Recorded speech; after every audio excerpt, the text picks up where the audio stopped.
സുഹൃത്തുക്കളെ, ഇന്ന് ജർമ്മനിയിലുള്ള ഒരു ക്രിസ്മസ് സാധനങ്ങളൊക്കെ വിൽക്കുന്ന ഒരു കടയിലേക്കാണ് എൻ്റെ യാത്ര.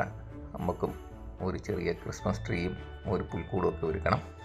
അപ്പോൾ ഇവിടെ എന്തൊക്കെ നമുക്ക് വാങ്ങാൻ കിട്ടുമെന്ന് നോക്കാം. ഇത് ക്രിസ്മസിൻ്റെ സാധനങ്ങൾ മാത്രം വിൽക്കുന്ന ഒരു കടയാണ്. ഈ ക്രിസ്മസ് സീസണുകളിൽ കൂടുതലും ഇങ്ങനെയുള്ള കടകൾ ഇവിടെ ഉണ്ടാവും.